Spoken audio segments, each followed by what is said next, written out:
The richest province on earth didn't run on armies, it ran on credit. In the early 1700s, one banking family in Bengal could finance a war, crown a prince, or quietly starve a rebellion of funds. The English called them the Rothschilds of India, except they came first. Everyone wanted Bengal. The Mughals taxed it, the Marathas raided it, the Europeans begged to trade in it. To understand why a London company would one day bet everything on this one province, you have to see what Bengal actually was: maps, money, decisions. This is Tareekh ka Hisaab. Start with what Bengal made.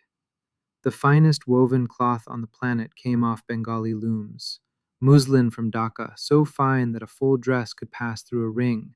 Emperors wore it, and Europe paid fortunes for it. Silk from Murshidabad, calico from 100 river towns.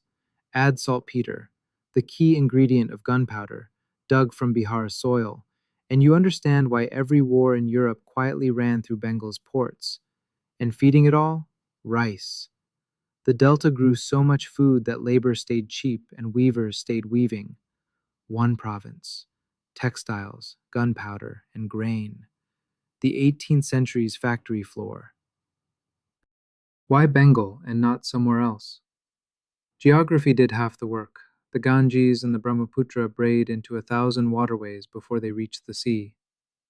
In an age when a cart full of cloth could take weeks to cross a province, Bengal's goods floated, cheap, fast, and in bulk, straight to the ports. Whoever held the river mouths held the toll booth of Eastern trade. Calcutta, Hooghly, Chittagong, these weren't just towns, they were taps on a pipeline. The Europeans understood this instantly. That's why every flag in Europe planted a factory on the same short stretch of the Hooghly River. Now, the political story. In 1700, Bengal was still a Mughal province, managed for the emperor by a brilliant, ruthless revenue officer named Murshid Quli Khan. He resurveyed the land, squeezed the zamindars, and made Bengal's tax flow so reliable that Delhi treated it like a bank account. But as the empire weakened after 1707, the manager stopped asking permission. He moved the capital to a city he named after himself, Murshidabad. He still sent money to Delhi, as long as it suited him. His office became hereditary. The province became, in everything but name, a kingdom. Remember this pattern from episode 1? Power doesn't always announce itself. Sometimes it just stops asking. But the real power in Bengal didn't sit on the throne. It sat in a counting house. The house of Jagat Seth, banker of the world, held the province's deposits, moved its tax remittances, set exchange rates, and lent to the Nawab himself. When the government needed cash before harvest, it borrowed from the Seths. When merchants needed coin, the Seths mint contracts supplied it.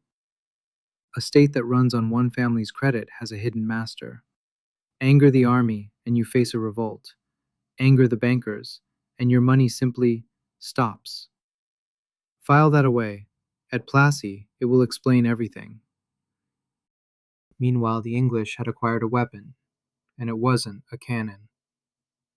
In 1717, the Mughal emperor granted the company of Farman the right to trade in Bengal customs-free for a flat annual fee. Bengal's Nawabs now faced the permanent dilemma: enforce the rules strictly and risk choking the trade that enriched the province, or tolerate the abuse and watch English traders waive company passes to dodge taxes on their private business. Every Nawab chose an uneasy middle: squeeze sometimes, tolerate mostly. Year after year, the exemption bled the treasury and fattened Calcutta. The company's fort grew taller. The resentment grew with it. A tax loophole left open for 40 years can do more damage than an army.